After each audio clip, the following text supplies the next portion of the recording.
Hari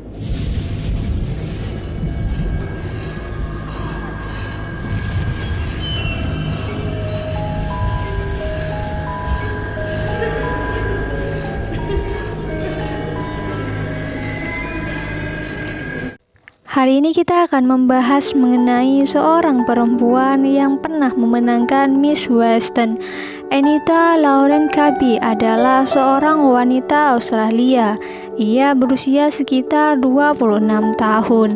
Ia berasal dari Blacktown, New South Wales yang hilang pada saat berjalan pulang dari stasiun kereta api di Blacktown. Kehilangannya ini terjadi pada tanggal 2 Februari 1986. Bagaimana ceritanya? Tonton sampai habis ya. Sekarang kita masuk ke latar belakang. Anita Leach lahir di Sydney pada 2 November 1959. Dia lahir dari pasangan Gary Bernard Leach, seorang seniman grafis di Royal Australia, dan ibunya bernama Grace Peggy Leach, seorang perawat. Sebagai seorang remaja, ia berpartisipasi dalam kontes kecantikan, termasuk memenangkan Miss Western Subspecies pada November 1979 dan memiliki karir yang menjanjikan sebagai model. Namun, dia malah memutuskan untuk mengikuti jejak ibunya, yakni menjadi seorang perawat. Dia bertemu dengan John Kabi saat belajar untuk keperawatannya di rumah sakit Sydney. Mereka kemudian menikah pada tanggal 27 Maret 1982.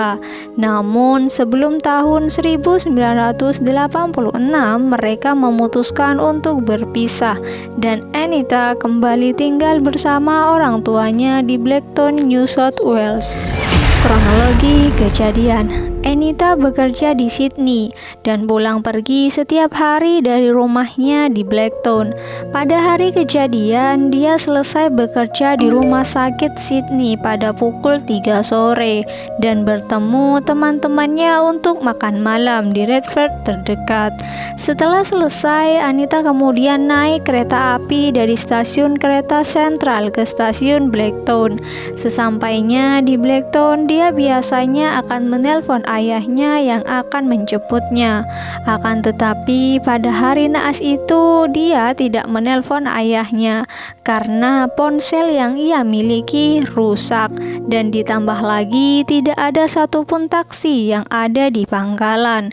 Akhirnya dia memutuskan untuk pulang dengan berjalan kaki. Kemudian dengan tiba-tiba ada sekelompok 5 pria yang menggunakan mobil Holden Kingswood putih hasil dari curian mereka. Mereka berhenti tepat di samping Anita. 2 pria kemudian melompat dari mobil dan menyeret Anita ke dalam mobil. Anita berusaha menendang dan berteriak. Di sisi lain ada seorang anak laki-laki berusia sekitar 16 tahun, adik perempuannya, dan mereka bertiga segera keluar. Mereka melihat ada seorang perempuan meronta-ronta meminta pertolongan karena dimasukkan ke dalam mobil dengan paksa. Karena rumah mereka tepat berada di seberang jalan, anak laki-laki itu berlari menyeberang jalan untuk membantunya. Tetapi mobil itu pergi sebelum dia sampai ke seberang jalan. Sekembalinya ke rumah, dia segera menelpon polisi untuk melaporkan apa yang dia lihat. Pada saat berada di dalam mobil di Newton Road, Anita telah diperintahkan untuk membuka satu persatu helai bajunya, tetapi dia menolak, memohon kepada orang-orang jahat itu untuk melepaskannya. Anita juga mengatakan bahwa dia sudah menikah dan juga sedang menstruasi. Mendengar ucapan Anita, pria-pria hidung belang itu tanpa basa-basi langsung meninju perutnya berkali-kali. Kemudian mematahkan hidung Anita dan kedua tulang pipinya. Sebelum akhirnya mereka memaksa Anita untuk melayani kelima pria itu. Setelah mereka puas, kemudian mereka pergi ke sebuah pom bensin untuk membeli bahan bakar menggunakan uang yang diambil paksa dari dompet Anita. Anita kemudian dibawa ke Renrut ke sebuah tempat terpencil sambil ditahan di dalam mobil, kemudian dilecehkan lagi dan terus-menerus dipukuli oleh 5 pria itu. Karena Anita masih bernafas, mereka kemudian menyeret Anita sambil menyerangnya secara brutal di sepanjang pagar kawat berduri, dan akhirnya mereka membuang Anita. Investigasi kepolisian. Ketika Anita tidak kembali ke rumah, awalnya keluarganya mengira dia menginap di rumah seorang teman dekatnya. Tetapi setelah mengetahui bahwa Anita tidak pernah masuk kerja lagi pada hari berikutnya, mereka mulai panik dan mereka segera melaporkan ke kantor polisi pada tanggal 3 Februari 1986. Pada hari itu, tanggal 4 Februari 1986, ada tubuh dengan kondisi tanpa pakaian ditemukan di sawah oleh seorang petani ketika sedang mencari sapi-sapinya yang berkeliaran. Tubuh Anita awalnya diidentifikasi karena ada cincin kawinnya yang khas yang masih ada di jarinya saat ditemukan. Awalnya yang dicurigai atas kejadian pencurian nyawa ini adalah mantan suaminya sendiri. Akan tetapi dengan cepat dapat dibuktikan bahwa mantan suaminya tidak mengetahui apa-apa. Penemuan itu dengan cepat mencuat ke publik. Publik Australia bereaksi dengan marah dengan mendengar rincian pembunuhan Anita. Pada tanggal 6 Februari 1986, pemerintah negara bagian memposting hadiah sebesar $50 untuk seseorang yang bisa memberi informasi secara jelas yang mengarah pada pelaku pembunuhan Anita.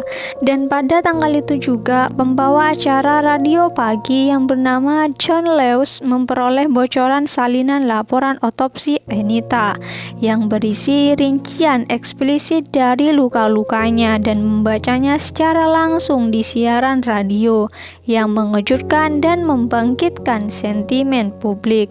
Dalam wawancara tahun 1986 dengan Seven News, Lewis mengatakan dia melakukannya karena dia merasa masyarakat umum harus tahu dan bahwa itu memicu kemarahan di publik bahwa pembunuhan seperti itu terjadi dan kami tidak diberi rincian lengkapnya.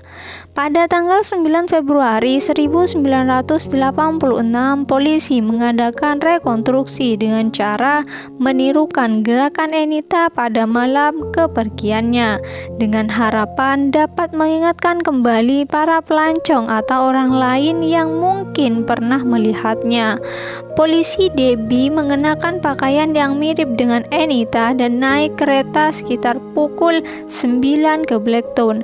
Detektif mewawancarai para penumpang dan menunjukkan kepada mereka foto-foto Anita. Di sisi lain, mengikuti petunjuk dari informan polisi mengenai sebuah mobil Holden yang dicuri, polisi mulai mencari seseorang yang memiliki catatan kriminalitas yang tinggi. Dia adalah Travers Michael Murdoch dan juga saudara laki-laki Les, Michelle, dan Gray Morphy. Setelah mereka menemukan bahwa beberapa dari mereka memiliki catatan kekerasan dan bahwa Travis memiliki reputasi membawa pisau.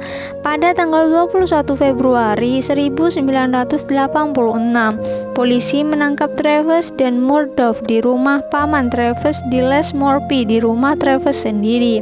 Murdoch dan Morphy didakwa dengan pelanggaran yang berkaitan dengan mobil curian dan dibebaskan dengan jaminan polisi. Travis yang mengakui bahwa dia telah mencuri mobil. Kemudian dengan secara tiba-tiba dia membuat pernyataan yang bertentangan dengan pertanyaan polisi, yaitu tentang sebuah pembunuhan. Karena mendengar hal itu, akhirnya Travis ditahan kembali oleh polisi. Selama dalam tahanan, dia meminta agar seorang temannya dipanggil agar dia bisa membawakan rokok untuknya.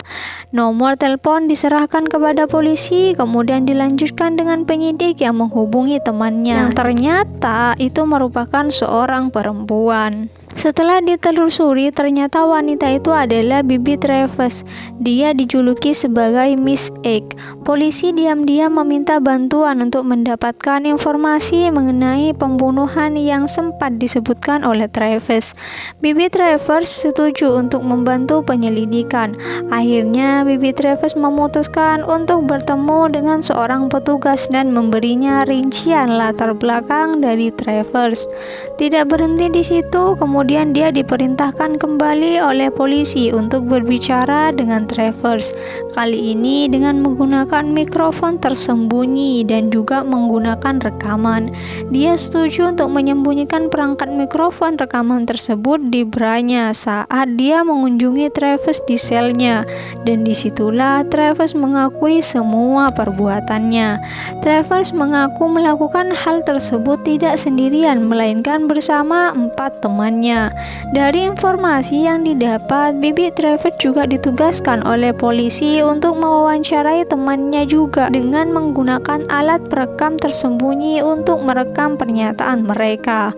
Karena polisi sudah mendapat bukti yang cukup kuat, akhirnya 5 pria tersebut ditangkap dan didakwa melakukan pembunuhan.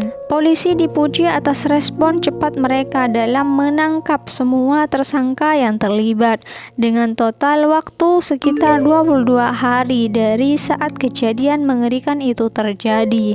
Kelima pria itu didakwa, mereka kemudian semua mengaku bersalah dan dihukum karena pembunuhan Anita. Pelaku yang pertama yaitu John Travis. John Raymond Travis yang dianggap sebagai biang keladi geng, dibesarkan dalam kemiskinan di Blacktown.